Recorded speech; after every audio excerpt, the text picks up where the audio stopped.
Another Sunday night and another wonderful event here on America's Racing League. And of course, we are back for the second round of the Big Grid Sundays Championship. We are in, well, a circuit that needs absolutely no introduction. We are in Northamptonshire, England for the Silverstone Grand Prix Circuit. And not just a momentous circuit, but a bit of a momentous event, because there's not just me, Jack Mays in the box. I'm also joined by Ted Edwards, Jesse Lee, and Kevin Boss. We heard Big Grid Sunday, so we decided let's have a big grid in the commentary box. So it's going to be a lot of fun. It's going to be slightly chaotic, but we are still here to bring you absolutely breakneck action at all times. We got started a little bit late here tonight, but we are joining for the pro class of GT3 qualifying here. So the final 10 minutes devoted to the fastest among the grid. Lap times already being set by the Pro-Am and Pro classes. A 75-minute race awaits us. Ted, this is gonna be fun. This is gonna be crazy. Yeah, it's gonna be a good one. We got a nice big grid going on. We obviously in the pro class qualifying right now, and we'll see how these guys do compared to the other times on the board. But yeah, it's going to be interesting. In my home country at Silverstone, it's going to be quite a nice race today, Jack. Well, hello everybody, and welcome in to Silverstone. It is going to be one of those races tonight. We decided to go 4 wide in the box. Might they go 4 wide here at Silverstone? I'm Jesse Lee. Happy to be here and happy to have all of you with us for the back half of qualifying. Just getting through the pro field right now. Everyone trying to get their laps in here. Kevin Boss also with us. Welcome in. Quick question for you as somebody who's raced here several times. Heck, I've raced here with you in years past, even though Ted doesn't remember it for some reason. We raced the Chevrolet, you'll recall. What are the keys to getting a good lap here at Silverstone? Well, keys to getting a good lap here at Silverstone is definitely considering the slower corners. You can lose a lot of time here, as some of us saw early today in the World Prototype Cup. So there's definitely some time to be lost there, a lot of time to be gained. But yeah, here we're seeing S-triple-Y still going through some of the corners and trying to get the best lap there. It's of course a little bit different here in these GT3s compared to what we did earlier today in the prototypes. But yeah, it's, I think, especially those slow corners with the higher curbs where you can lose and gain the most time.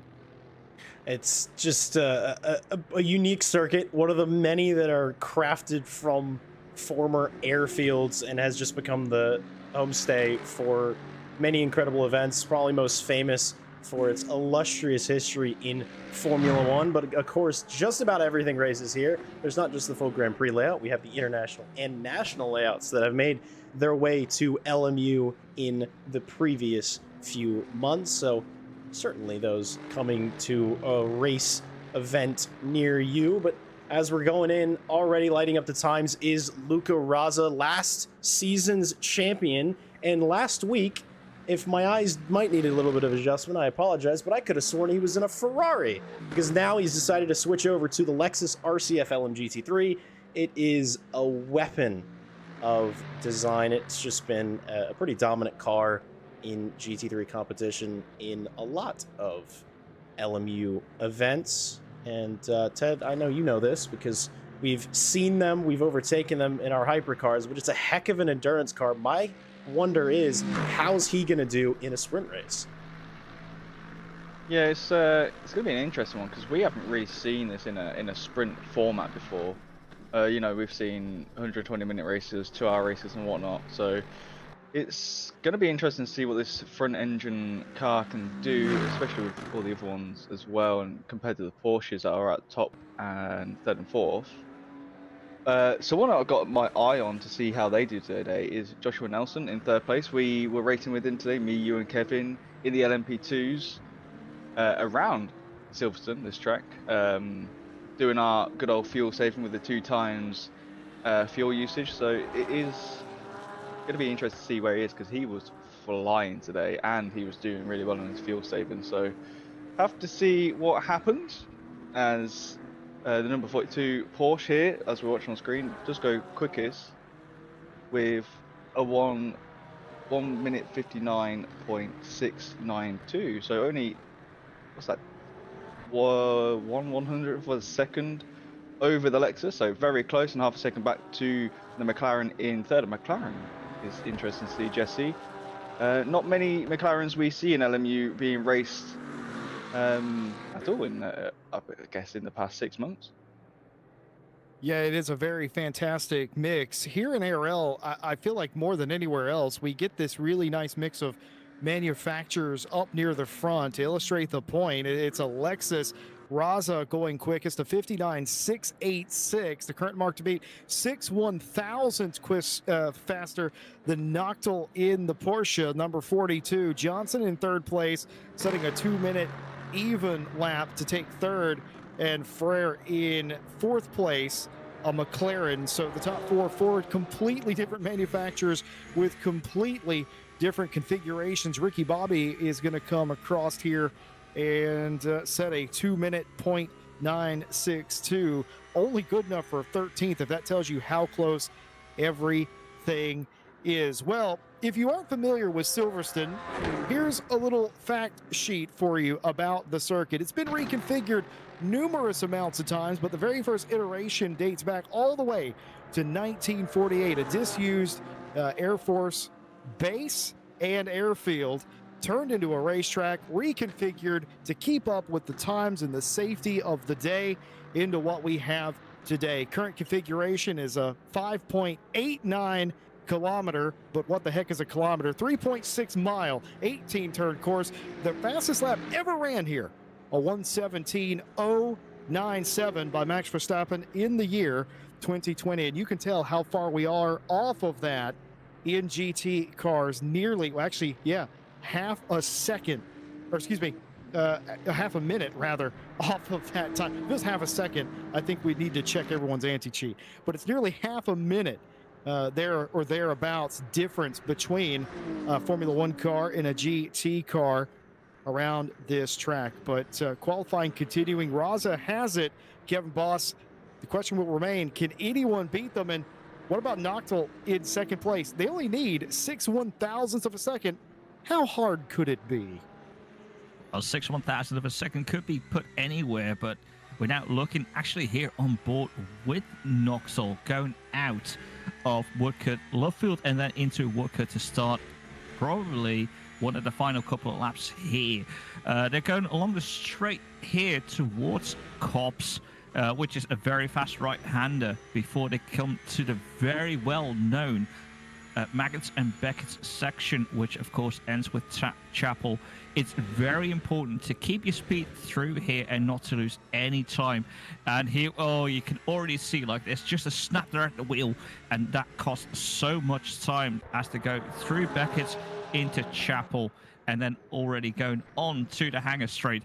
That cost them so much time. They'll probably just be resting their tires right now just to get the best for their last lap as we've moved over to St. Clair. It's so unbelievably close in qualifying. It was reasonably close last week out at Monza, but right now, top three separated by less than a 1/10 of a second. The further top 10 separated by less than a second. It's, you know, it's a little bit of a peek into what the race might look like, I think, is qualifying. After all, it's a different race car you drive in qualifying than you do in the race, in terms of setup, in terms of the amount of fuel you're carrying, and a lot of times in terms of the sort of style. You're maybe not driving flat out for 75 minutes, though I have a feeling some of these drivers will try. Unlike last week, we are not running with double fuel usage in all of these cars. It's just a single times fuel burn, so no crazy weird half distance stints for us. So fortunately normal for us, because nothing is normal tonight with a box size this big. But we're bursting with energy here in the Cobbs box. We're coming into the final few moments of qualifying. Luca Raza is still absolutely lighting up the times. I think the change to the RCF already has proven well after retirement last week. And, you know, final moments, Ted, are you maybe expecting some big upsets? I think most of the pro cars are just about where they want to be, but maybe just enough time for the few stragglers in the back to catch right up. Yeah, it's quite interesting to see how many different manufacturers we got in the top 10, but there's a lot of Porsches. There's 4 of them. There's 2 BMWs, there's an Aston, a Lexus, and a McLaren, but see the Lamborghini and the Mercedes and the Mustang 15, 16, and 17. So 2 of them in a different class.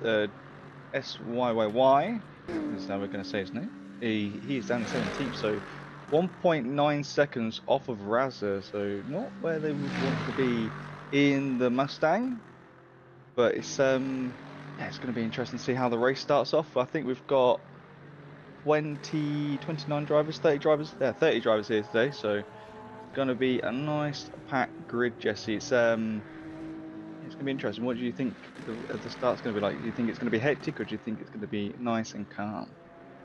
Well, everything that I've seen here in ARL up to this point tells me that it's going to be a rather calm start, and it's going to lead into chaotic battles nearly 3 wide around this racetrack. We do know that Silverstone has that ability to it, but that's what I think is we're going to have. I think we're going to have a pretty calm start, and I think we're going to have some really hot battles throughout this entire race, and could be settled at the very last. Wouldn't that be exciting indeed? But like Ted said, a couple of different classes on offer. All of them are in the same machinery. The only difference is the driver grade level, whether they are super quick, or learning, essentially, is what it boils down to.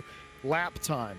So that will not be displayed on the screen. We will be judging the racing by their official rank and file. Everyone trying to get their final laps in. The qualifying clock has expired.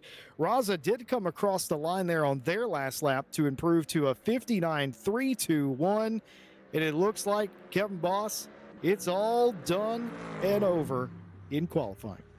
Well, we just see the last couple of cars are now finishing their lap, but it is indeed all set and done.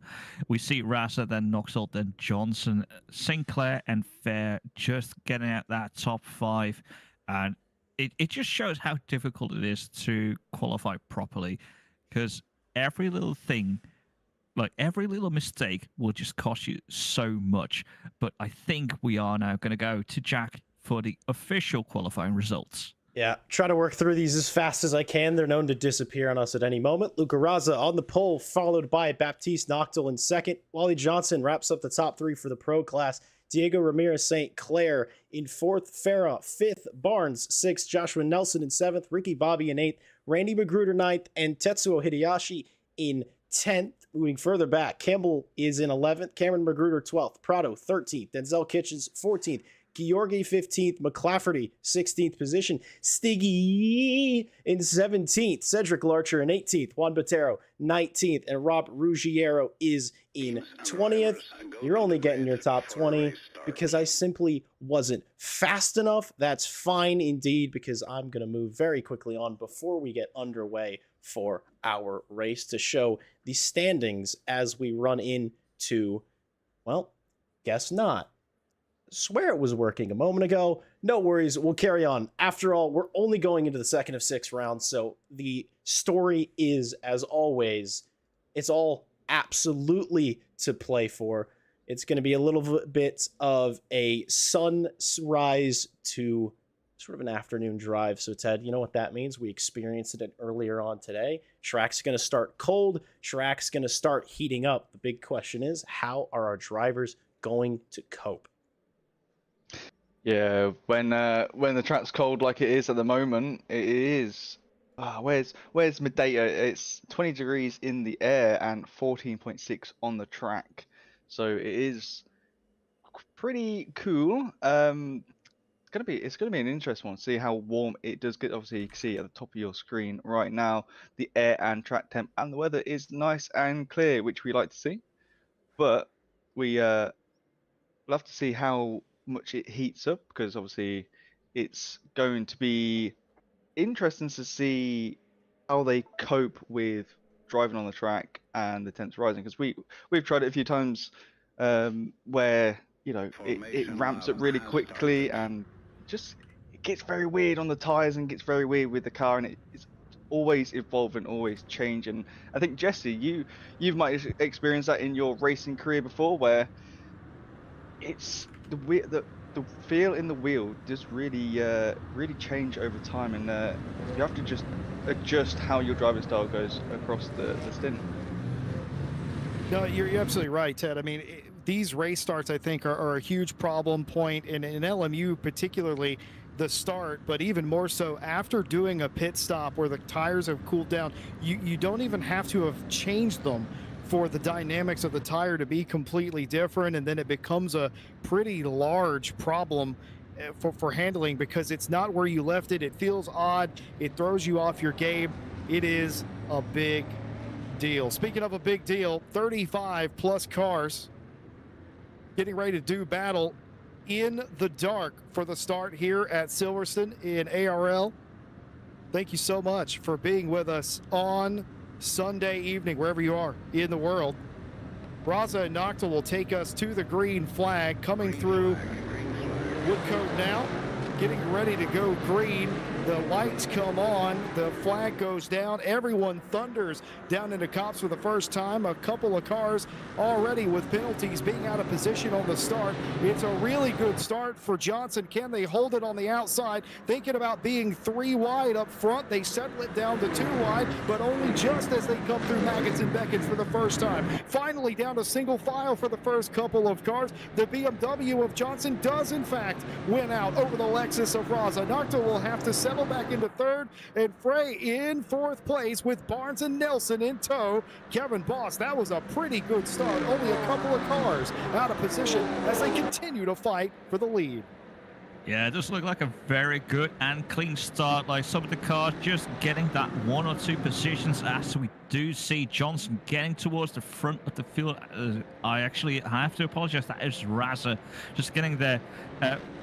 Noctil still trying to get back his P2, but for most of the field, it looks like a very clean start. We did see a very quick yellow flag there for 32nd.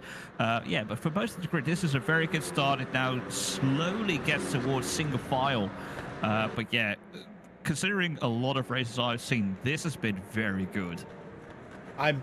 Week after week, at this point it's becoming month after month, I'm continually impressed by everyone's ability across all these races to just take what should be an utter disaster and put it into poetry.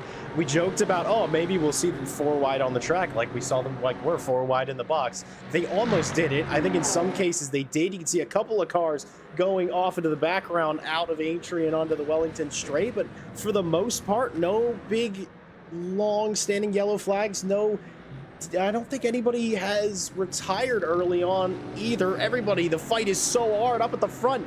Immediately, Wally Johnson trying to retake the lead of the race. I think he's going to do it around the final corner. Luca Raza's trying to hold a narrow line. Just behind them, the top 5-6 cars are all vying for this lead. Wally Johnson's going to take it for lap 2. Luca Raza almost looks like a bit of a sitting duck there, but Johnson's BMW is all over the place. He's fighting it, but clearly it's working. He's up front. The pro drivers already beginning to stretch their legs out front of the rest of the field, but it's so tight. It's so good. It's almost, I mean, it's poetry. I've said it already. I can't say it enough, but looking just a bit further back in the field, the fight for 12th place and up is truly on. The early stages, Ted, it can be difficult as a driver to find your rhythm. I mean, talk me through what that can sort of feel like. I mean, we're all drivers here. Talk me through sort of, what would your plan be if you were starting in the mid-pack of this race?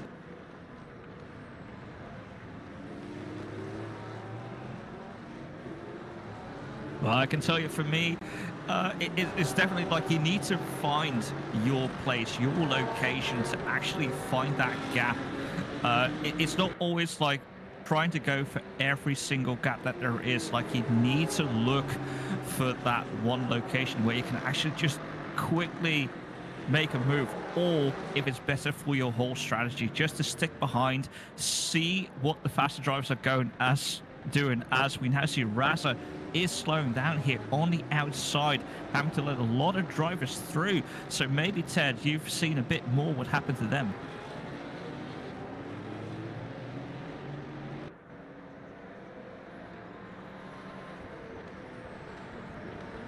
Well, we'll try to see if we can get Ted back. That's all good. A little bit of shimmy and shake in the box is all good, but something happened to Luca Razza. I do see some form of a replay. He created a local yellow early on in the race, and well, actually, this is a bit early. We already see him pulling over to the side of the road. It almost looks like, to me, this would be the equivalent of like an engine malfunction in a real-life race. And he's just dropping back further, but there's nothing that I can see that would sort of show why that happened. Luca Razza now finding himself for the second week in a row retiring early on. I'm not really sure what's going on to our, former champion, but it's really not the best start in the world. And Ted, third time's a charm, my friend. Not a good shake for the pole sitter in these opening moments. No, it sure isn't. I had some gremlins in my microphone, but yeah, it's very interesting. We've seen quite a few yellow flags go on. I've just seen Ricky Bobby drop in at least 10 places. We've got Razza now DNF, as we've seen on screen. Denzel Kitchens was the first DNF before that one was even over. We've got another yellow flag there with the number 212. So everyone's struggling. I'm guessing it's maybe cold tires, maybe it's just trying to follow someone in dirty air and it's not going well. We saw Johnson earlier, he was all over the place with that front end, losing grip, gaining grip, losing grip, and he was fighting the car, and he's held on to it, and he's leading by almost half a second now over Ferrer. So it is interesting to see how these drivers handle start of a race, and it's not easy. We've all been there. The four of us have been there, and you want to try and get as many overtakes as you can, but you've got to be so careful. You've got to try and just chill a little bit, and it's easier said than done. You want to chase lap times, you want to chase your driver, you want to make moves, but in a race this long, you've just got to find the rhythm, and there is going to be a pit stop, because these cars can only last just about an hour, maybe a little bit over if you've got some fuel saving going, but I don't think many of these guys are going to be fuel saving today, as Johnson sets the fastest lap so far, a 2-minute 1.5, and that will start dropping into the 2 minutes, and maybe we might see a 1-minute 59. But yeah, it's a bit crazy as another yellow flag pops out for the number 7 car, Jesse. It's interesting. You've done quite a few starts, and tell me how difficult it can be sometimes. Yeah, I've seen my share of sand traps as well, Ted, as you well know, and especially around here. Silverstone's a flat racetrack for the most part. It does have camber in some of the corners that needs it. I know it isn't a true flat track. There is some elevation change here. You're experiencing some of it right here going up through Stowe. But largely speaking, comparative to what us Americans are used to with our circuit tracks, it is quite flat indeed, and very easy to go off, very easy to find a sand trap. That's what you're seeing. You're seeing these local yellows come out, and for those of you at home wondering, oh, why aren't you showing an incident? It's because there isn't one. It's just a car going off a little bit too wide, as the Mustang of Dabber nearly shows my point for me. They're just going off. That's the way that LMU works. You go off a little bit too far, you're a little bit too slow. It will give you that local yellow. It's a warning to the other drivers of, hey, something's not quite right in your sector. But there is no incident to speak of. We saw that several times. But just as Ted was speaking, Noctil did pass Fair for P2. So a change for P2. And I do believe the 42 Porsche is running down Johnson just a little bit, despite the fact that the 555 BMW has set the quickest lap on the previous lap. This lap a little bit more even now that Noctil has sole possession of P2. Kevin Boss, I know, just now, third place sets the quickest lap of the race. Kevin Boss, I want to talk to you. You probably raced around Silverstone more than almost any of us, really. Can you maybe speak to what makes this place? I know it's been open for a long time. I know it's a fan favorite. What makes this place so special for racing, though? What gets us to this point in GT racing where we have 30-some cars and they're all over the place, but it's okay? What is it about Silverstone that facilitates this kind of close racing? Well, it's just a mixture of the high speed, the low speed, the straights. It's all fit together. Though I will have to say, like, I've just been looking at the top 10 of our current field, see like what's damage they might have, and even like looking at Johnson in P1, it's got some rear damage. Knoxall in P2's got front and rear damage, but I think the drivers we really want to be looking at is Ferret in P3, Tetsuo Hideyoshi in P7, Randy McGruger in P9, and it was actually, oh no, I was looking previously to Cameron McGruder as well, but they've now managed to get some front and side damage. So the thing is, a lot of the top 10 drivers here have picked up some damage here and there, maybe some side-by-side action. It might not be too bad, but it is noticeable that, especially now you said that P3, which is Richard Ferret, has got that fastest lap. It might be now that those guys without even the slightest bit of damage might be setting to pace, and we could see them going forward a bit more. It is going to be a hard one to call, I think, all the way through this. There's so much action going on. I mean, just now, fight for the lead with Baptiste Knoxall and Wally Johnson. Johnson early on was able to take the lead from the leader, the pole sitter, Luca Razza, who he is in the YouTube chat, and he has just let him know that he was having a bit of technical issues on his end, ultimately only getting 10 to 20 FPS on the racetrack. If you're trying to go wheel to wheel at top speed, that can be really, really difficult. So Razza thought it within himself to stop, pull over, stop on the side of the track, give up for the night, and hopefully not become a bowling ball for the rest of the field, which I have to say, very honorable thing to do. I know many people, probably myself included, would try to stick it out, but you know, let's end with our heads held high rather than cause an incident, maybe put our head down. So fair play to Razza, but I mean, the fight for the lead, I say, oh, it's just between these two. It absolutely isn't. It's really between the top four, Nelson, Farah, Knoxall, and Johnson. A few more closer back. The field already starting to spread out a little bit. I think we're going to see some overlap with cars needing to find their way through on each other. It's, you know, it's a single make series, Ted, which makes blue flags a bit more of a simpler thing to deal with. Not quite like multi-class. You don't have a faster class car. It's ultimately, hey, you're being lapped. Kindly, please step out of the way. So hopefully, fingers crossed, as always, a commentator's curse is never around the corner. We don't see any race-deciding incidents involving lapped traffic. Yeah, it's one thing that we don't want to see. It's easy just to move out of the way of the faster cars if you are quite a lot slower. If you're quick, then it's a little bit different. But you know, if they're gaining and they catch up to you, then it's just nice to let the faster guys through and continue your race without having any incidents. But just looking at Wally Johnson and Richard Ferrer, their best laps are 1/1000th of a second away from each other. So Wally did a 2:08. 2:08 .881, and Ferrer did a 2:08.880. As I say that, Johnson's just gone much quicker. So I'll shut my mouth next time because, you know, I look away and he's gone quicker. But that BMW is pulling away from the Porsche and the McLaren. So we just have to see how they do. Or we'll need to see how the Astons and that are going to handle on low fuel when they get towards the end of their stints, because I know the Porsches and the McLarens, being mid and rear engine, they'll start to get light on the rears and maybe eat a bit more of that tyre, whereas the front engine cars have got the weight in the front, they could probably handle it a bit better. So just have to wait and see. But I do like to see a Mustang, but being surrounded by two Porsches right now is not something that I like to see, and they're both the Rexes, so let's have to wait and see. But just over an hour left to go.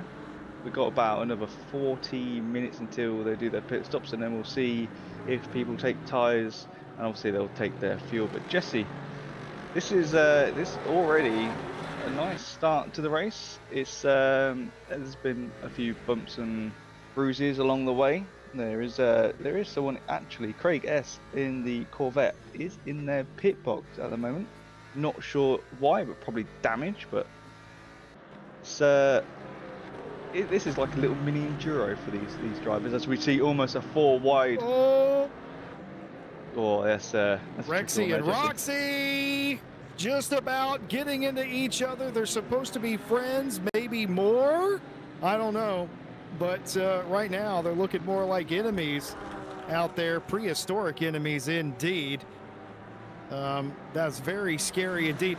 And I've also just now realized that's a father and son team, and they're racing each other as if, man, this is going to be an awkward family dinner after this. We've seen this before, where we love seeing sim racing like this, where it's passed down to the next generation and they end up racing together, and it's such a wonderful moment until you run into each other, and then dinner becomes quite awkward indeed. That was a sketchy moment, made even sketchier by some other cars, but somehow they all make it through, and hopefully happy days as they try to scamper up. The Magruder family continues on trying to lose the Lamborghini behind them, the 971, and they do kind of scoot away just a little bit. And well, that's not how they would have drawn that up, but that is how it worked out. Noctil, by the way, just took the lead of the race. They're fighting for it side by side up at the front. I was just going to say earlier that Noctil needs to get a move on, because Frere's not going to hang around when they get there, and a fight that goes back the way of Johnson's BMW. Noctil now falls back down to second place after having it for a moment, nearly a touch that time, as Frere is there, and also here comes Nelson. Nelson, I think, will be creeping up in the background of the shot. It's chaos, Kevin Boss. They're all converging together behind the leader now. Yeah, essentially, it's what you always see. It's like you see one car catching another, and then another car comes in, and then another car comes in, and it's like when you're in the middle of that sandwich, like, you're always in trouble there. But now we see Barnes trying to still get through, besides all the others. It is so difficult, like, once you're that meat in a sandwich, to actually get out of there and do something good. Ferré has been doing so well to try and catch up to Noctil and Johnson. But yeah, once they actually try and go for that move, like, Noctil was very happy to stay behind Johnson, as we've seen for most of the race. Like, they didn't really go for a move. But then you look at the guys behind, and they really want to go for that move onto Ferré to try and get onto that podium. So now it gets even more difficult for Richard Ferré to really get that position and, just push forward towards Noctil and Johnson. So my question to you then, Jack, is what would you do in this position? Would you actually now try and push forwards, as you now already, if you were Richard Ferré, would you push forwards to actually try and get to second or first, or would you just stick in the position you are? See, Kevin, this is why I like having you guys here, because you bring a little bit of class to this. By the way, I called him last week, as this was our race winner at Monza last week. Richard Farah, you have a much more eloquent way of saying his name, which I absolutely appreciate. But if I was the man in the McLaren, ultimately, my focus is going to be on trying to stick to the back of Baptiste Noctil as best and just not make any mistakes. Anything that would happen within my car, a little bit of a slide, maybe going a bit deep into a corner, would be amplified so much that, Joshua Nelson and Chris Barnes just behind are hungry very clearly. Yeah, they're fighting each other, but they will absolutely put their fight on hold in order to get a position from my McLaren. But at the moment, it looks like he's a little bit of outgunned as they come around the loop and down the Wellington straights. It doesn't seem that there's a big top speed difference in a lot of these cars, but the Porsche, the dark Rexy after dark as it could possibly be, is absolutely nipping at the heels. Not my favorite livery to see in my rearview mirror. Those teeth are a bit scary. But no, it's just, I think Richard Farah's probably got the hardest job right now. He's currently on the podium position as Baptiste Noctil sets another fastest lap of the race from second place, but not an easy job at all. Holding your nerve, as we know, Ted, can be a little bit difficult, but for the moment, Richard Farah is doing an absolutely stellar job out in third. Yeah, it sure is. McLaren this high up is not something we see regularly in the public lobbies or hosted sessions or even the endurances. We don't really see this manufacturer of car really that this high up. A lot of people deciding to choose the faster cars, the Lexus, the BMWs, the Porsches. So it is very nice to see. But just seeing some news that Jeremy Watson's game crashed, unfortunately, and Todd Tillery and Rem Wink both have DNF now. So that's 4 DNFs by almost an hour left of this race. So about, what's that, 55 minutes left? That's not too bad. There is some positions changing, people having a few issues by seeing some yellow flags. There's Alexis there going straight. I think that was Alexis.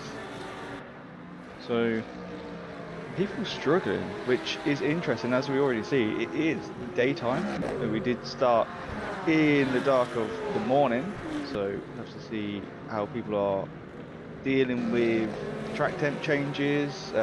It's not actually gone up. What I see on my side, it says 14 degrees, so it's gone down a degree from the start of the race. It was 15.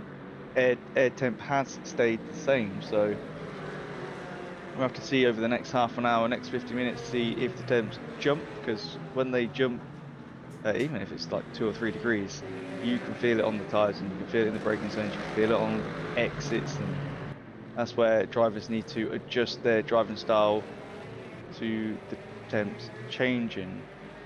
But so far, it's looking good. Johnson on top, followed by Noctil, followed by Farah, so Johnson's got a nice lead, keeping that half-a-second gap. Just needs to chill out and just keep that BMW going, Jesse.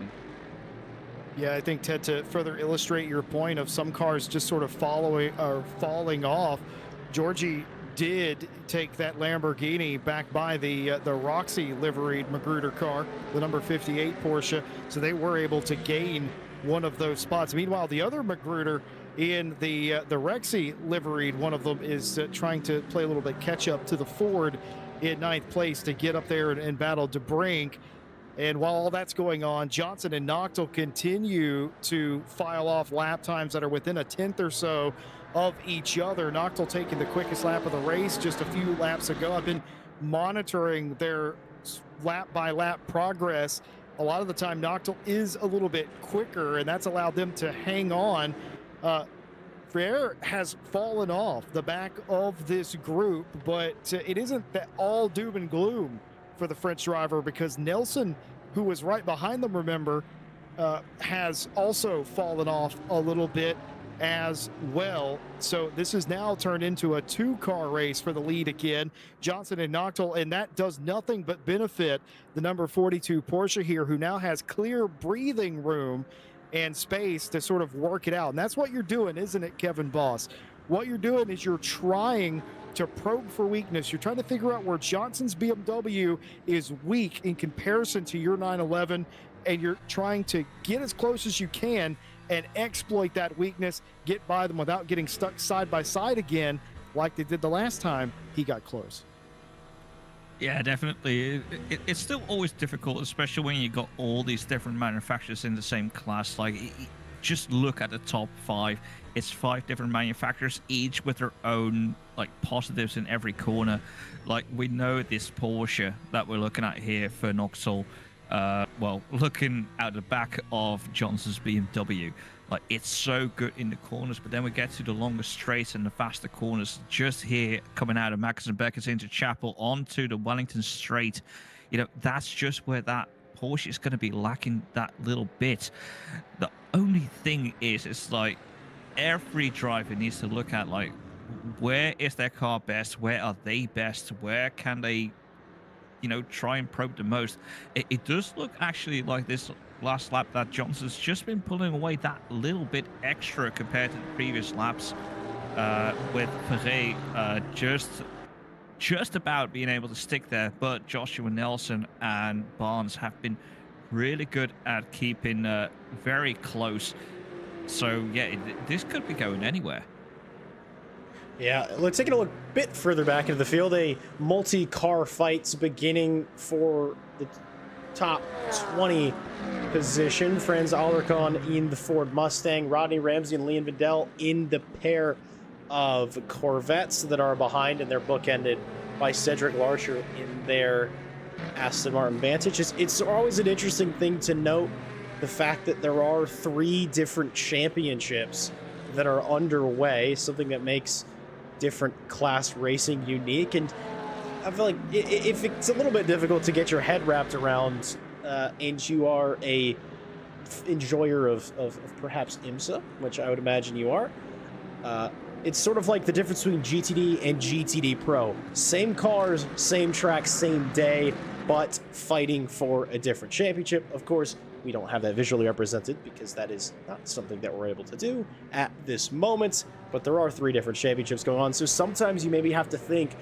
do I maybe let this car go because they're not my fight? Or maybe do I, back off the pace, not fight this person too hard? But it seems like nobody here today are really worrying about that. They're all elbows out, full push, which I think is the right attitude to have. If there's a car next to you, you're going to race them. That's what we're out here to do.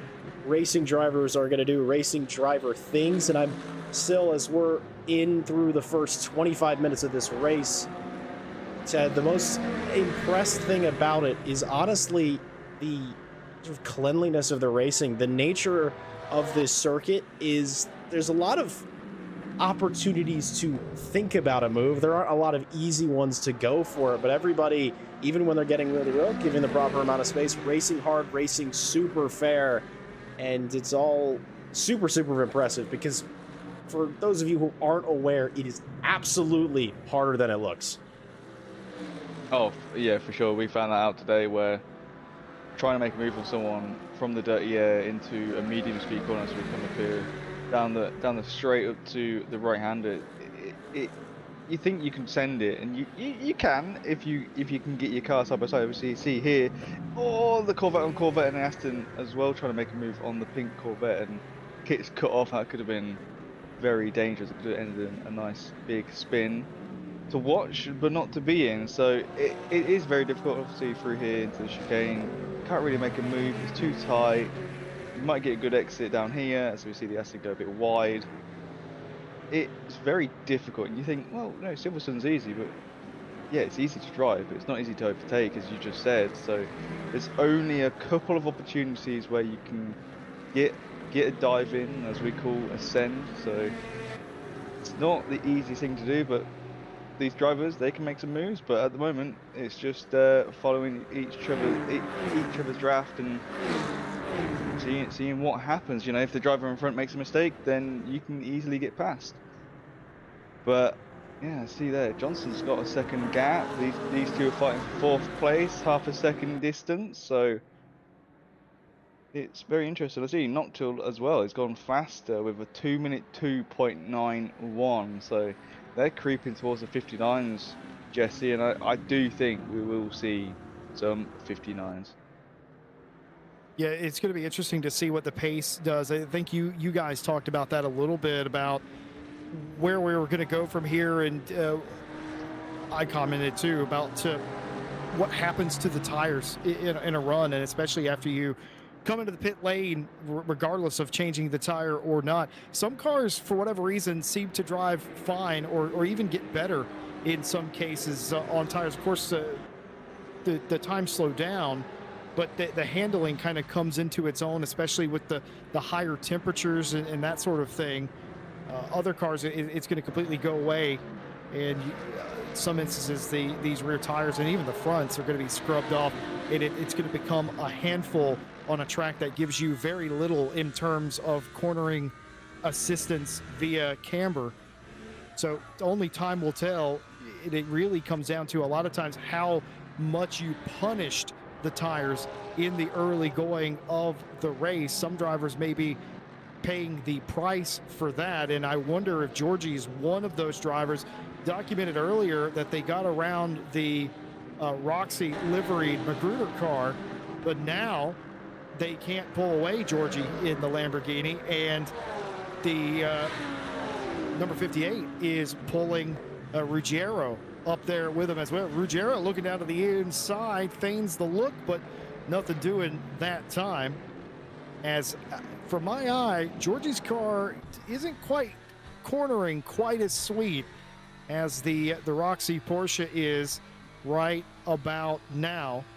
And that's something that, again, we talk about going, sort of studying what the driver in front of you is doing right, what they're doing wrong, trying to make sure that if they make a mistake, if they slip up, to capitalize on that. And I will say this, Kevin, the last several races that I've covered, I've noticed that very late in these races, when the tires are at their worst, when the drivers are worn out, that's when you see the big mistakes. And oh my goodness, a little bit of a mistake right there. And this may be exactly what the doctor ordered for Ruggiero. Ruggiero trying to make the move down the inside of the straight here, drag race.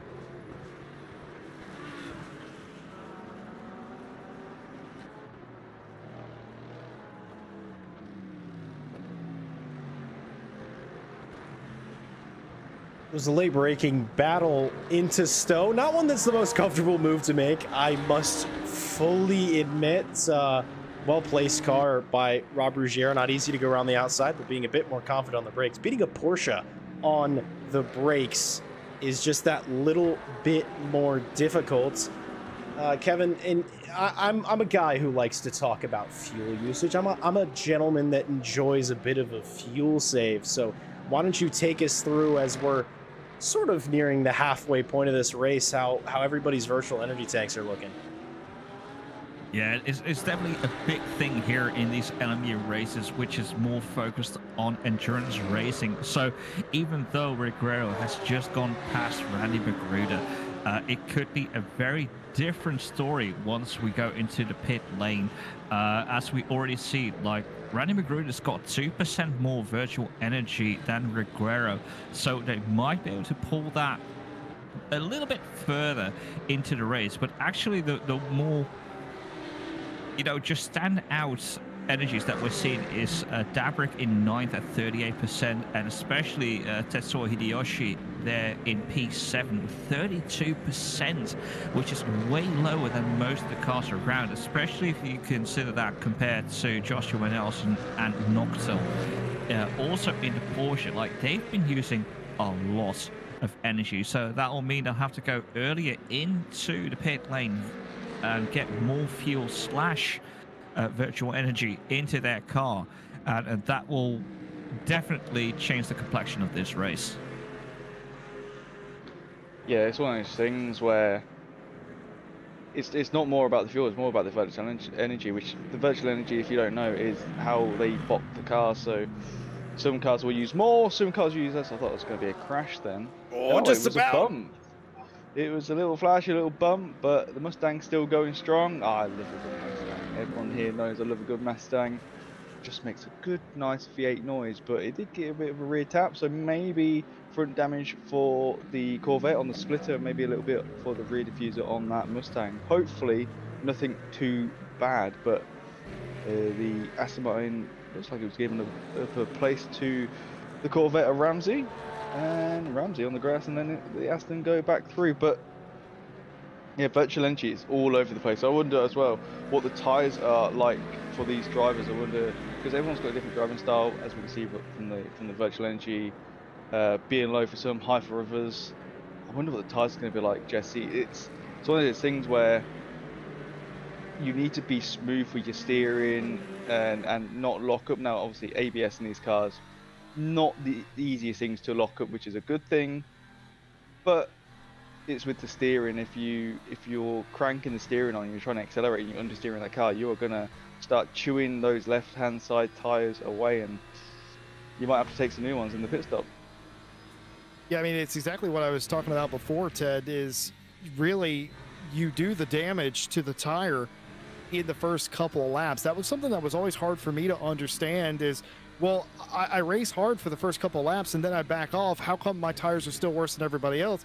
It's because I used up a little bit too much early on, and you could never put rubber back on the tire is what eventually got me to thinking like, okay, maybe I do give up a little bit in the beginning of a stint, or it hurts to give up a position or two, but when you notice how much quicker you are later, you reap the benefits for 20 or so minutes at the end of the race from a simple maneuver you did 5 seconds into the race. It's not equal or opposite, so it doesn't really work like physics should, but unfortunately that's how tire and rubber on asphalt works, is if the tires are under pressure, if they're not up to grip, and you abuse those tires, they never really rebound, and you've scuffed them and you've sort of ruined them, and it becomes a progressive problem. It's the same as flat spotting. You flat spot a tire early, that tire is going to take forever to recover, and it's going to be horrible the whole way, and it may never recover on the carcass of that tire. It's one of those things. By the way, I love AO Racing. I don't know if anyone's noticed that. I love AO Racing. I love the Rexy and Roxy liveries and everything. I have no idea what the lore is necessarily behind the team of, what the dinosaur lore is. I am aware, however, that there is a third AO-inspired livery in the race, and it's Nelson's up in P4. There it is. I don't think this is an official one, but man, is this the dinosaur that Rexy says not to worry about? Is that what's going on? I don't know. I'm making up dinosaur lore at this point. But 3 AO Racing inspired cars, and all of them just about inside the top 15. You love to see it. What an iconic livery that has been reimagined here in this race. I like things like that. I am a bit of a livery enjoyer on these cars. Kevin Boss, a long way to go here in this race. I'm going to throw a scenario at you. Let's say I drove a little too exuberantly early in this race. My tires are not quite up to scratch. You're my crew chief. What can I do to minimize my pain and suffering in the final 30 minutes of this thing? Well, I think the problem is with these sprint type of races is that if you did too much early on, even if you try and decide that you want to switch your tires, it's going to be a little too late, because the moment you start these races, your best bet is to just stay on the tires that you are in.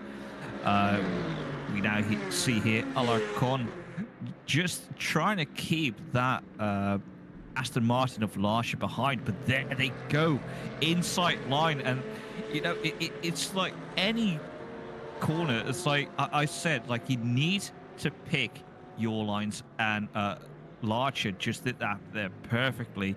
We do have now the Corvettes of Vindel and Ramsey just behind, and I know those two cars from having to defend against the Corvette for quite a little bit over the last 2 weeks.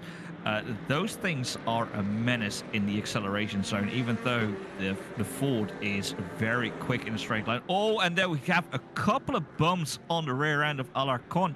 Let's see if Vindel keeps it. Oh my god, they just keep hitting each other. It's like they gave each other no room. And yeah, just as far as I know, it's like the Corvettes are very quick on acceleration, the Fords are very quick in a straight line.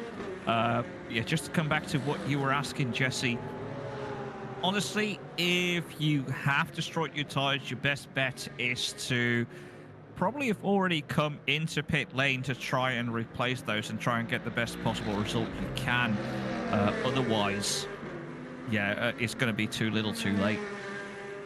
It's kind of fun to see this fight come to a head, because I think it was a few laps ago we saw that the Corvette, he went into the black and gold Mustang and gave a little bit of flash, backed off a little bit, and I think now having caught up has decided, let's get him back. But unfortunately, whether or not they realize it, when you run into someone else's car, you also damage your own car. So it's it's usually a net loss. You're slowing the other guy down, you're slowing yourself down as well. It makes for good TV, so I'm not going to complain too much. But the fight between Laurent Georgi and the Roxy of it all is well and truly still underway, though they've found a new friend of Juan Botero in the Lexus RCF LMGT3 just behind. And just to add a little point to the fact that I was saying that LMGT3 Lexus is quite a powerful car, quite a popular car in LMU, might I remind you that car is 10 years old without an update. It does not have an Evo package like most of the other cars. The Lamborghini is an Evo 2. The Porsche, I think, just got its Evolution package for its 992 chassis. But it's 10 years old. It's still competing, still successful in all forms of sports car and endurance racing, which I think is utterly insane. Fortunately for the old girl, soon to be retired and replaced with the GR-GT3. Ted Edwards, question for you. Since we have 4 notable incoming new cars at the WEC, that being the GR-GT3, the new Mercedes GT3, the Ford hypercar, and the McLaren hypercar, which one are you most excited to see? Ford. That's you don't even need to ask me that, Jack. You already know the answers. Definitely Ford. It's, you know, the McLaren looks alright, you know, the Mercedes, sure, and, you know, the Toyota does look good, but Ford is definitely the one that I'm most excited for. You know, a V8 based off the Mustang already, so I just want to see what, you know, it sounds like. Hopefully it's as good as the Cadillac and the V12 Aston, as we'll see the Roxy having a fight with the Lamborghini now. But just looking at some pit stops, Craig S has done their pit stop, Bruce Hopkins is in their box still, and then we had 2 more DNS, which is Joram NMP, the number 991 Porsche, and the number 7 Porsche Alexander, also DNF as well. I'm not sure why we have not seen the reason for that, so very unfortunate from them. But yeah, Bruce Hopkins is still in the pit box, and they are not taking on any more fuel or virtual energy, so I'm guessing that is a retirement, as they are another lap down on Craig. Very unfortunate there, but we do see on my side, I'm looking at the virtual energy is dropping. Some drivers getting it below 20%. There is one driver, Tetsu, who in the Porsche in 7th place, 13.7%, the lowest by far of all the drivers. So I don't think they're lifting the coast into any corners, trying to save a bit of fuel. I think they're just going flat out. Yeah, and we got a 4-person battle here for 12th place. None of these drivers are lifting and coasting either. Georgie very nearly got overtaken by the number 58 Porsche of Magruder, and Botero very nearly got by Magruder. Campbell was sort of going back and forth, trying to figure out which car he was going to overtake, had a look at the Lexus, couldn't quite get it done. And because they were all bunched up, what inevitably happened there is they all ended up coming apart from each other. So now it's going to take them the better part of a lap to reignite that fight for 12th place, despite the fact that half a lap ago they were all bumper to bumper.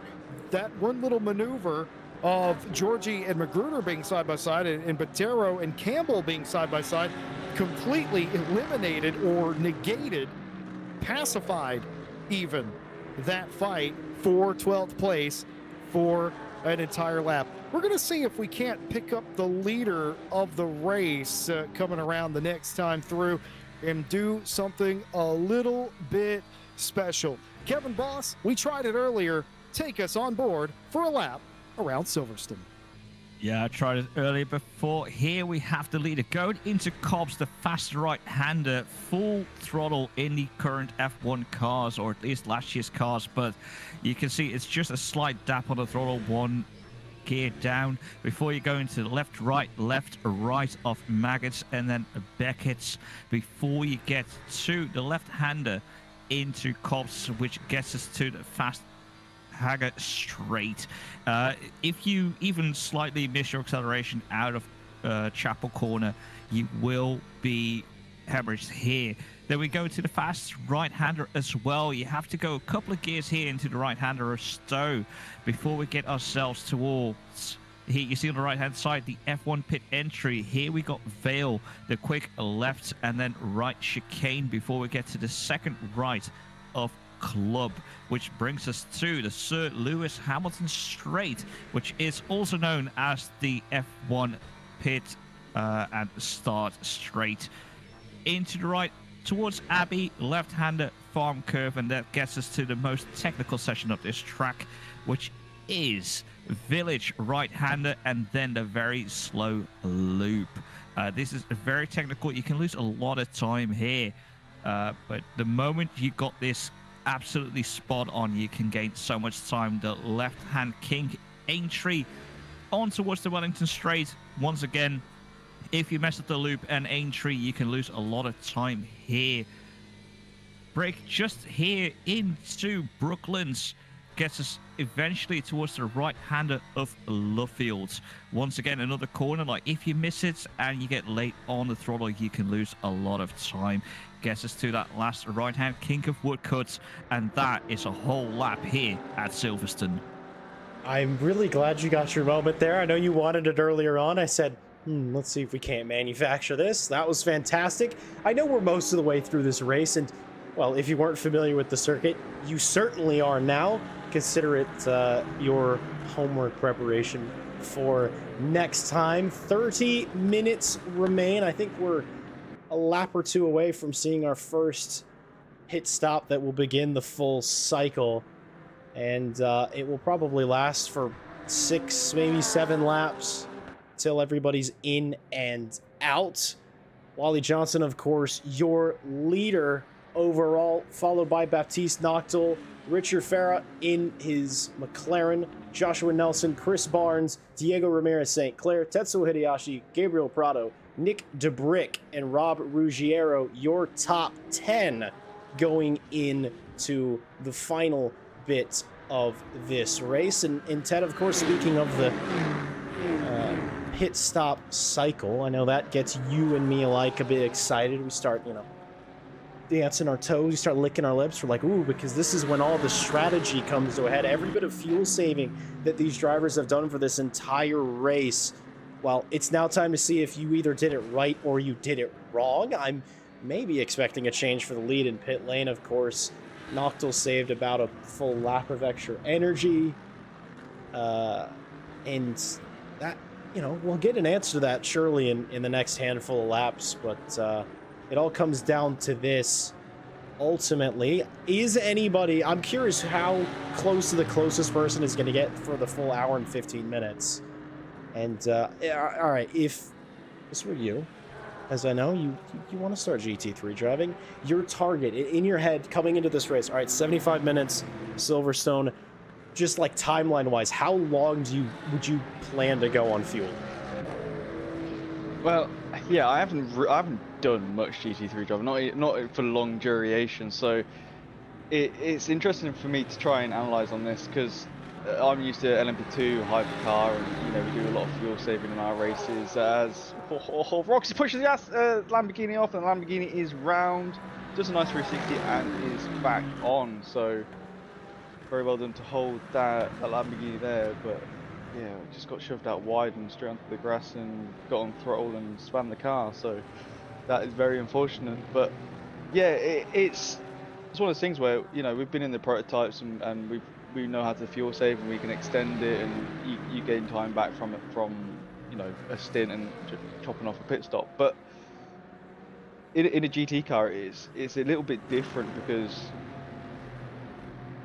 an hour and 15-minute race, you can go about 55 minutes to an hour. So you'd have to see how the people who've got more fuel, more virtual energy can come into the pit stop a few laps later and see where they come out. They're gonna have a short pit stop time, so they're not taking on as much, but then getting back up to speed, it might throw some drivers off.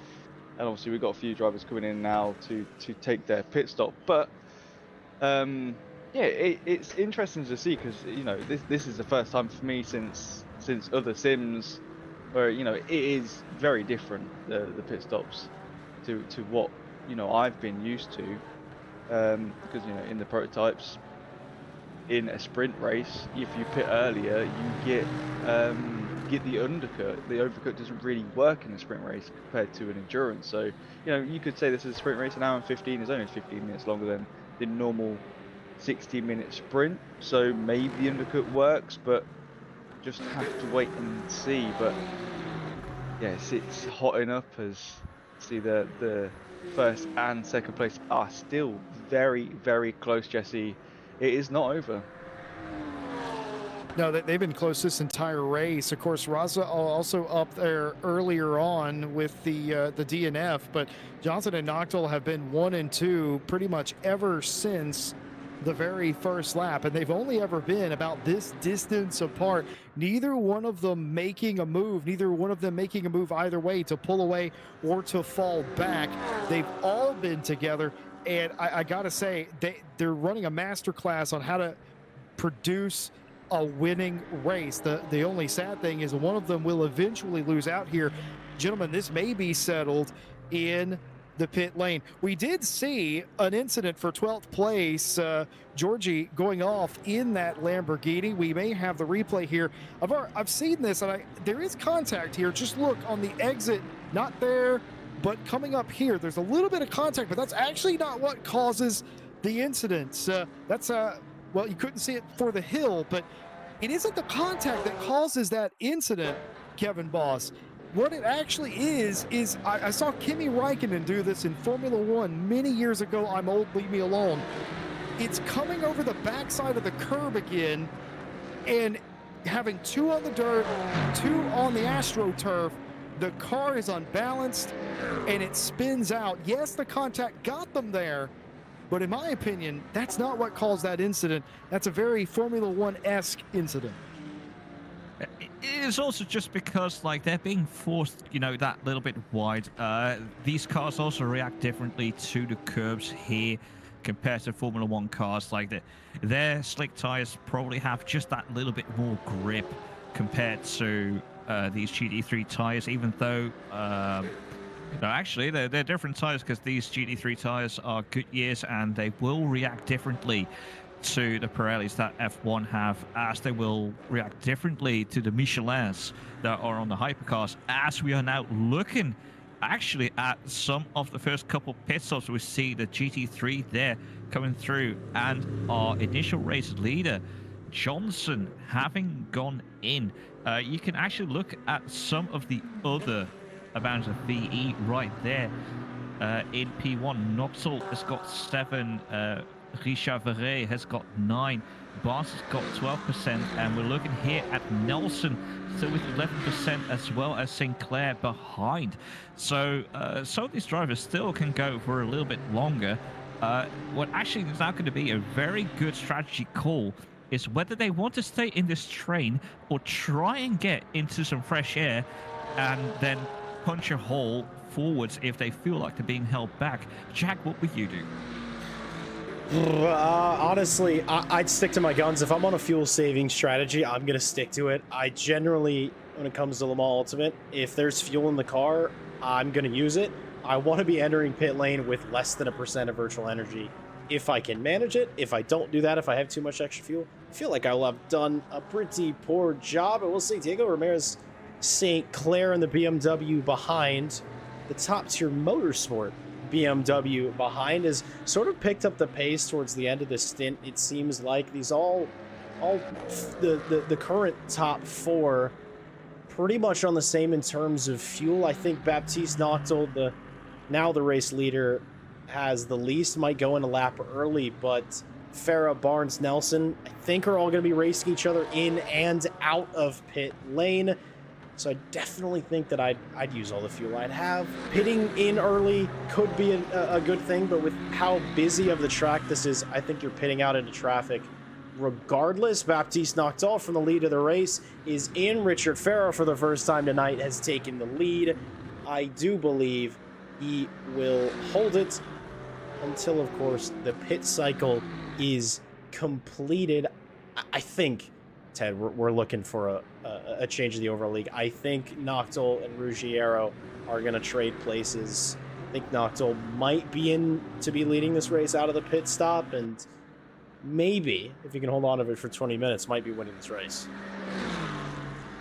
Yeah, it's going to be interesting because yeah, we just don't know. We don't do the GT3 driving. We've not done them in endurances. We're not, you know, because that's where we get our data from with how long it takes and how long it takes people to get back up to speed and whatnot. But there's Johnson there, and Noctil is exiting the pit, so he's so far back from what it was before. So we just have to wait until everyone else has filtered through. There is about 7 or 8 cars left to do their pit stop. They've still got quite a bit of virtual energy left, and I think you need about 3% of virtual energy to do a lap. I know LMP2s we did today, the ELMS version, the non-restricted, we were doing about 2.5, I believe it was. It might be a little bit lower. So just have to wait and see where everyone comes up. But we know Johnson is in the lead. There's Noctil. He is in 8th place with the fastest lap still, and he is still quite far back. It is a 30-second gap, which is very interesting because that's not just, you know, fuel stop and taking tyres. That's I don't want to say damage, because I don't think they did get any damage from what we saw from the cameras, you know, from our side, because we can't see if they've got damage. We can see how long their pit stop time is if I can try and see. So it was a 50-second, I think that's a 50-second stop or a 73. There is 2 numbers on my screen. I have not used this before, Jack, so this is very interesting. Actually, Johnson did a 40 compared to the 73 of Noctil, so definitely something there. It looks like Johnson took tyres as well, so I'm going to say there's a bit of damage, and Noctil did take tyres, 4 new sets, 4 new medium tyres, so definitely something happening in that pit stop. Not sure what, and we don't know why, but very, very interested indeed. But 19 minutes left, Jesse. There's not long left to go, almost an hour in, and I wonder if it's going to heat up towards the end of the 10 minutes left to go, maybe. Yeah, it's quite interesting because with the cars that close, what you think about is the race being settled in the pit lane, and it might have just been.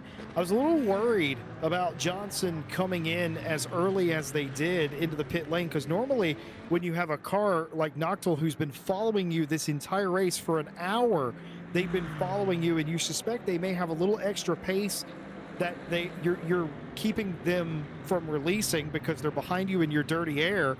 You worry about that. Of course, the undercut is so powerful in LMU, you kind of hope that that's going to bail you out a little bit, but there's always that worry that that guy you've been holding up for an hour has that extra little bit as Barnes comes into the pit lane. Bear in mind, the D station, Aston, did pass Ferre a lap or so ago on the racetrack, and they will come in, and that will hand the lead of the race over to St. Clair in the number 16 BMW, as the last of the pitters have yet to come in at this stage. But I was worried about that with Johnson coming in early, being the first in pit lane, but I think it's usually the right call in LMU, as it is a lot of sims, and kind of trusted that Noctil would not be able to make up the difference with the long cut. They didn't. Obviously, according to the data that you just gave us, Ted, Noctil, I think, did have damage this entire race. I think we could see that as the sun came up on that Porsche, and I wonder if they repaired it. But here's the, oh, Noctil's off. Noctil is off. Former P2 in this race has gone off of the racetrack and has dropped several positions, and I believe has just disappeared off my timing and scoring screen. Yeah, Yeah, something big has happened in this race, but as we're looking here, Johnson is now fighting Barnes. Barnes, who took the lead of the race away from Ferré just earlier, but Barnes now has some slightly colder tyres coming out of the pits versus Johnson, who has been on these tyres for now a couple of laps longer. But this has now been some massive fight here. It really depends now how much they are fighting each other, whether Nelson or St. Clair might keep the lead. So it really depends on Johnson whether he wants to take that lead away from Barnes right now, or think maybe I can do some work in those last 15 minutes. Noctil has fully fallen away. I can't even see them anymore on my in the top couple of cars, so they must be gone. But yeah, some of these drives, I actually expected Barnes to go just one lap longer, but I guess they was just using a little bit too much energy. We still see Cameron Magruder as well in P5, still circling around, so maybe they got enough to still grab a top 10 finish here. As St. Clair and Nelson have ended the pits, so now it's going to be very interesting to see where they end up.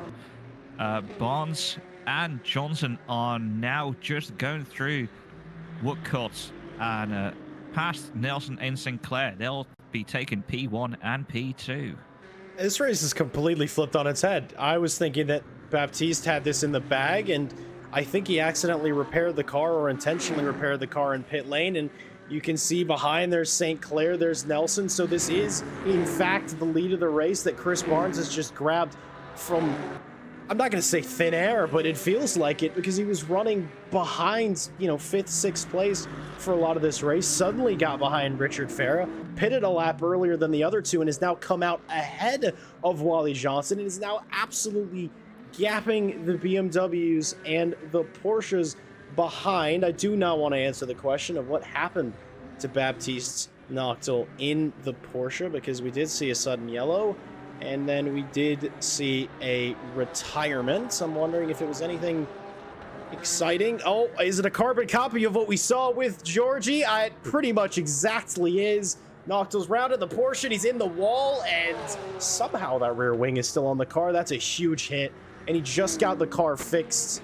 So naturally, it's going to be immediately into the retirement box. He said, well, 14 minutes is not enough time to be worth any more points. Of course, maybe he'd get a couple positions on the amateur field, but those aren't championship points. Maybe not worth the extra drive. But Ted, to be in a position that I think we all have been in, you're leading a race or in a good position, and few minutes ago, one mistake that's pretty minor turns into one mistake that's pretty major, and you just have to, you know, that's the end of your race. How do you, if it were you, do you then settle down, settle yourself, and sort of get ready for the next race and move on? Are you trying to give me PTSD from my LMP2 race at No, Le Mans the other night, the 2.4 hour, because I was in second place, and I did a stupid, and I had damage, and then I span, and then it ruined my race. I've been there, and it's horrible.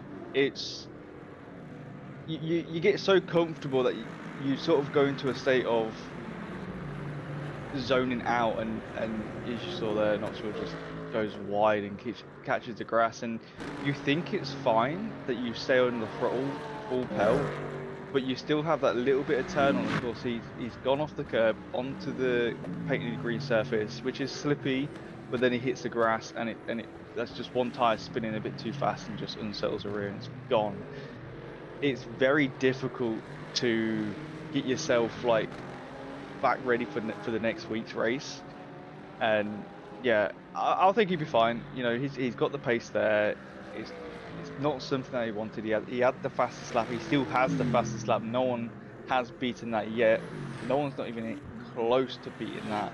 I think Barnes is the next fastest with 2:09 compared to Noctil's 2:02. So, you know, it's one of those things. You have a bad race, you just gotta sort of brush it off and just get your mindset ready for the next one. But yeah, the other person that I'm feeling for right now is Cameron Magruder.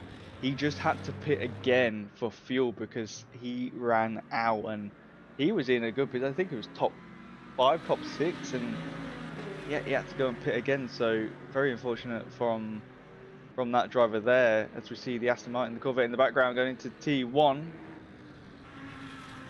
And I think they do make it through, and the Aston Martin does keep the lead in front of the Corvette. But yeah, one driver not having enough fuel, and I think I can see here as well, Craig S down in 23rd place in their Corvette, 1.2% left of their virtual energy, and they'll have to do another pit stop before the end of this race with 11.5 minutes to go. But we'll we just have to wait and see how it goes, as you know, Chris Barnes still leading with Wally Johnson over Sinclair and Joshua Nelson, and Richard Fair down to 5th place. Aston, BMW, Porsche and McLaren. Jesse, do you think an Aston Martin would be leading today's race?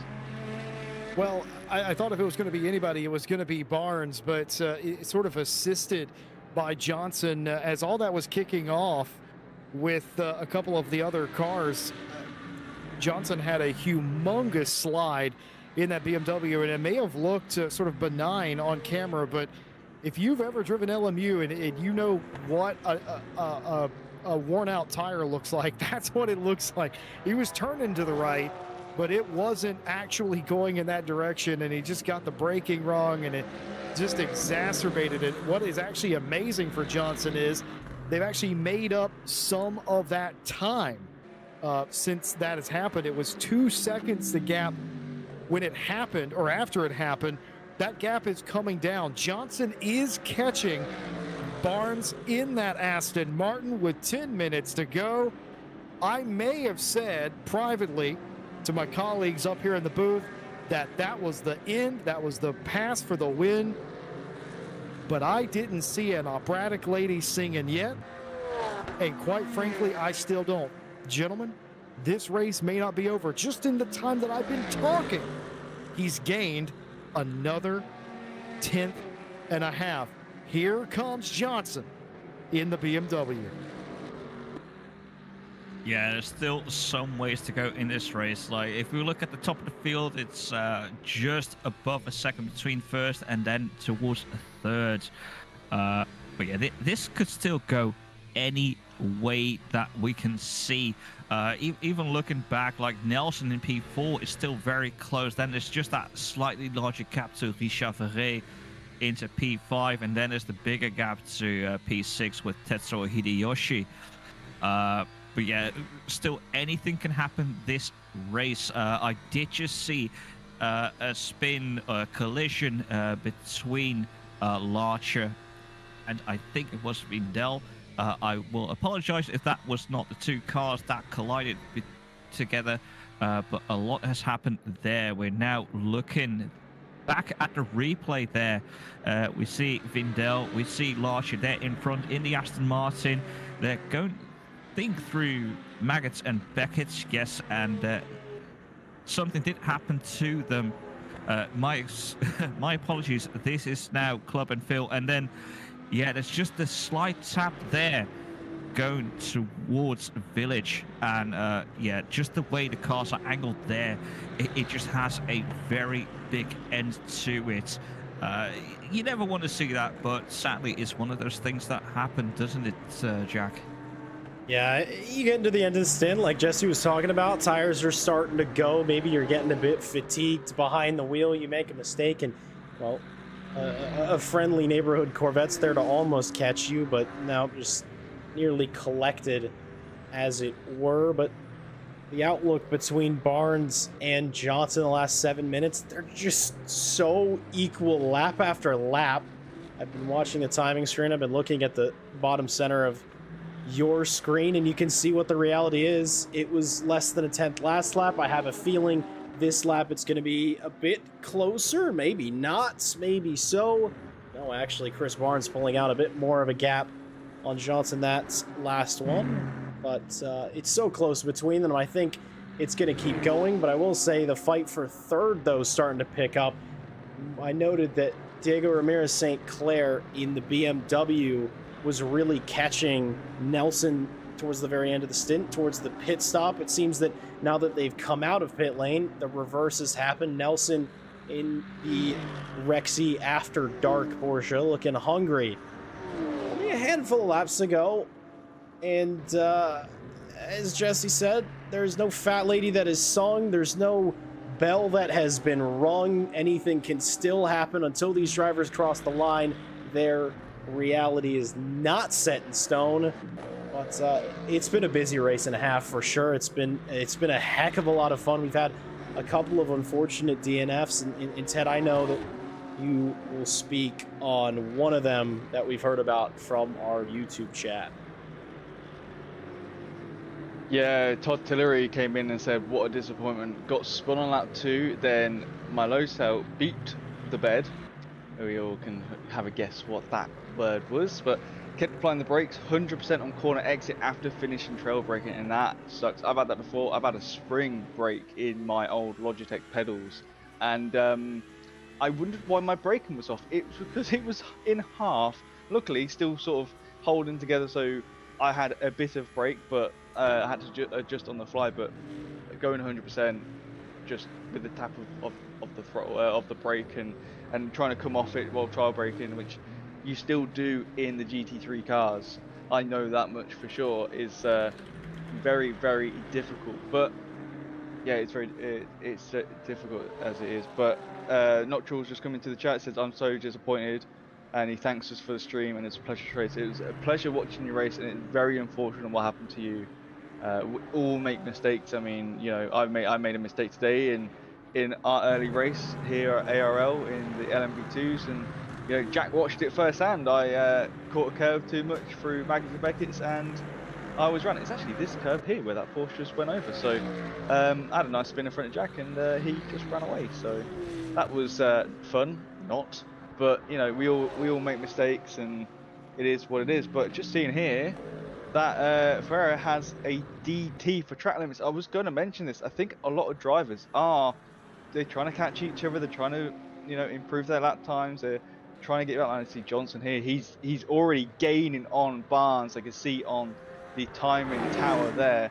And I gotta say, you know, I think they only get 4 penalties, and it can range from a 0.25 for a cut all the way up to a 1.0. So you've got to be so careful. You want to catch the guy in front, but you've got to be calm and collected and making sure that you don't go off.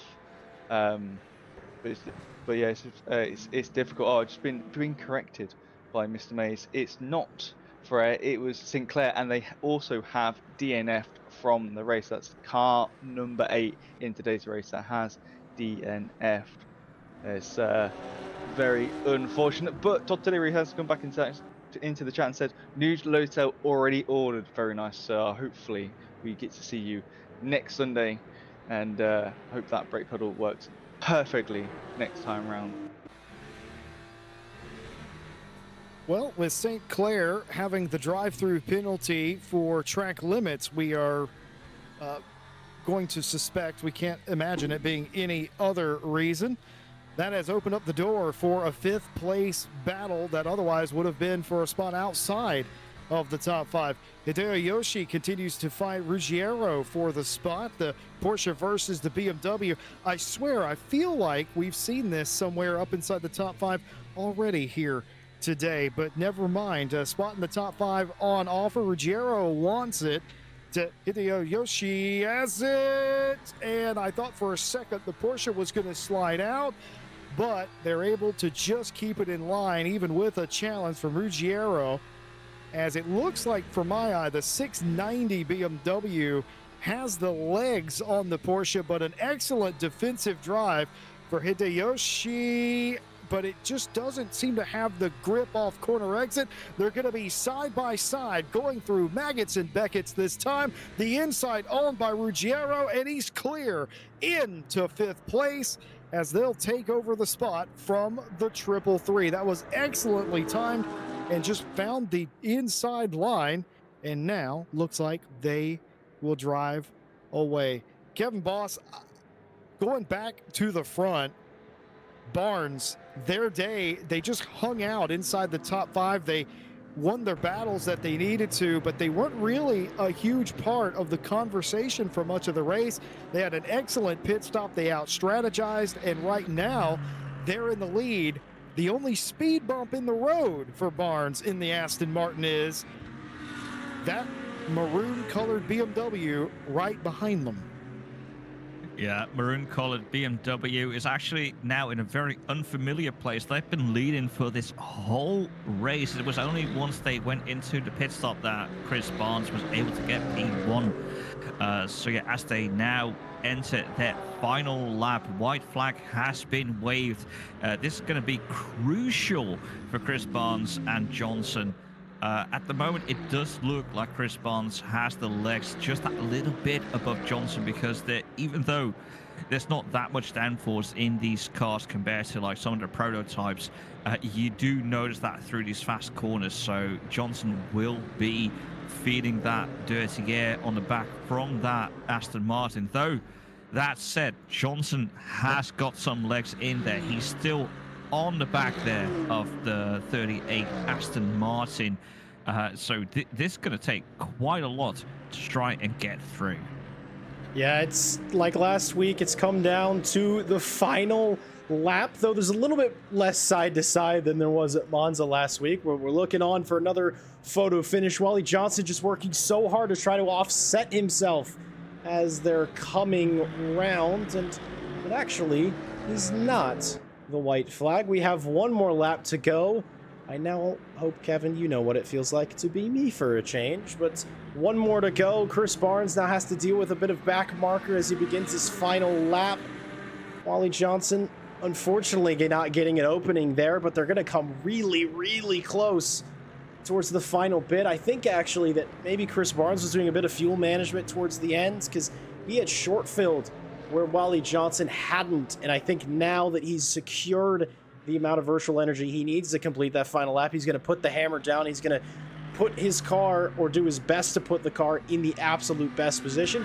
Not a lot of good overtaking opportunities that are easy. All of them are hard. All of them need to be thought entirely out. Chris Barnes, from certain defeat, is clawed back to be in within a shot of leading and winning this race. He's only got about another sector and a half to get it done down the Sir Lewis Hamilton Straight. If this was the F1 pit lane, we would have seen, and actually, oh, I'm an entire moron. They have just crossed the line, and immediately Chris Barnes has disappeared. Apparently, I thought we were on the wrong side of the track, but no, I am an entire fool. Ladies and gentlemen, Chris Barnes has won the race. Wally Johnson not being able to get by in the final moments. My apologies, but Joshua Nelson's going to come across fourth. Richard Farah third. Rob Ruggiero is going to be the next car to come round, followed by Tetsuo Hideyoshi. After them, we're going to get our Pro-Am winner, Cameron Magruder, who I must say, as somebody who spent some time with him earlier this week, preparing for this race, doing a bit of fuel saving, he has won the race due to his strategy. I feel like I won a race too, so I think that makes up for my own personal shortcomings. Prado, Tora, Botero, and now DeBrick has come across the line. Randy Magruder is going to come across again into pit lane immediately for them. Deion Campbell next. Ricky Bobby as well. I hear deep guttural flat six noises. I think Cameron might be doing a few donuts. A few more drivers to come through now. Stiggy, McClafferty, Laurent Georgi is going to be coming through next, followed by Leanne Vindel, who is our winner in the amateur class. And, well, keeping Georgi honest all the way through this race after the spin, and they're going to come close to getting a position.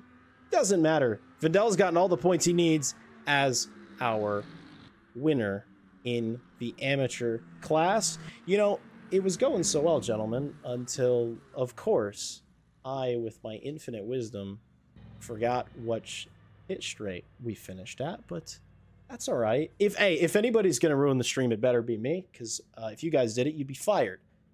Of course not. No, it's been a heck of a race. It's been phenomenal, and Mr. Edwards, as a twist of fate, why don't you take us through the results here at Silverstone?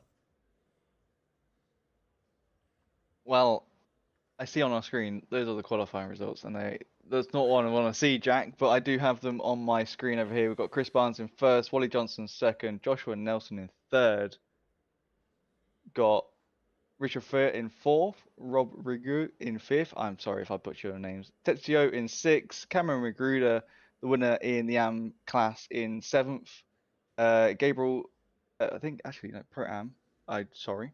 Gabriel Pereira in eighth, Carlos in ninth, Juan in 10th, Nick in 11th, Randy Magruder down in 12th, Campbell in 13th, Ricky Bobby in 14th, Stiggy in 15th, Bruce, or I think that's how you say his name, in 16th, Giorgio in the Lamborghini in 17th, Vindil in 18th, Cedric in 19th, Franz in 20th, Rodney Ramsey in 21st, Craig S in 22nd, and Bruce Hopkins, sorry, in 22nd. That is all the drivers that finished the race. Everyone else did DNF, unfortunately.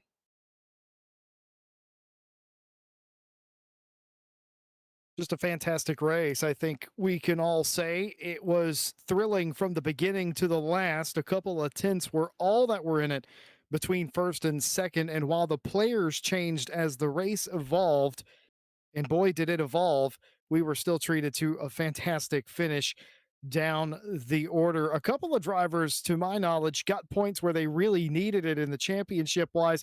Others tasted quite bitter defeat. Kevin Boss, I mean, what more could you want from a race? Over an hour worth of racing, and it was very satisfying. Just so many cars, a lot of space afforded. There were some argy bargy and there's some drama along the way, but once again, blown away here at American Racing League, ARL, their ability to pack 35 cars on a racing circuit, put them into different classes, and to have that good of racing for that long. Pit strategy was huge today. I mean, honestly, what more could you have wanted on a beautiful day here in England? Yeah, it was actually very good. There was like fighting all throughout the field. It wasn't just like the top 10, and even into class, like between the pro and pro ams. Like we even saw at the end the leader and am trying to get like just one more spot there in the overall field, and it it's just great that everyone's fighting for everything. Most of all, the fighting was very good, very clean, and you can't ask for more. Uh, England itself actually gave us quite a nice race today because usually it's a little bit rainy. But yeah, we got a nice clear day today, and yeah, I you couldn't wish for more. Uh, you know better, Ted, because you've lived there all your life. Would you say anything different? Well, it was a great race. I mean, yeah, there was some bumps and bangs, but some people are a bit annoyed, as we all four of us would be if that happened to us. But no, great racing from everyone. I mean, the one driver that I expected to do well did do well, got third, which was Joshua Nelson. We saw him today in the LMP2s. Me, Jack, and you, Kevin. So getting third place from people do make mistakes, and you just gotta when you're in a race like this, you just gotta sort of do your own thing, chill out, and just drive it. And Nelson did, and got a podium for it. So very well done to them. But no, it was a great race. It was nice to see strategies, and to see how people did an hour and 15-minute race. But no, it was great. Jack, what do you think of today's race with the GT3 class? As we don't really drive them. I mean, it is the funny thing. It's the sort of class of sports car I like the least. It's the one I talk about the most. And always a show's been given, and every week, every race I finish broadcasting and commentating on America's Racing League, I think maybe I should give those a shot. And then I think about it for a second longer, and I say, no, I'm going to let the professionals do it because they are far better than I. But no, as another stellar race and a special one for the books in the commentary box, a new record set of number of concurrent human beings, human buffoons talking at once. So thank you to my wonderful, wonderful co-hosts tonight, being Jesse Lee, Kevin Boss, and Ted Edwards. You will be hearing from me again. Well, maybe others. We'll see. But the next broadcast will be next Thursday. We're back on iRacing for the penultimate round of the Thursday series. There's plenty more going on America's Racing League besides just what is being broadcast just about every day. You got an event. So if you have a specific sim you like, chances are you can find an event that will fit your fancy here on ARL. Head to America's Racing League for all the information. Join the Discord. Check us out on SimGrid. And other than that, I hope you all have a wonderful night. I hope you have a fantastic final few hours of your weekends. And I hope you have a very safe and happy week. Thank you so much all for being here. Final thank you to all our drivers for giving us a wonderful show. And we look forward to seeing you all soon.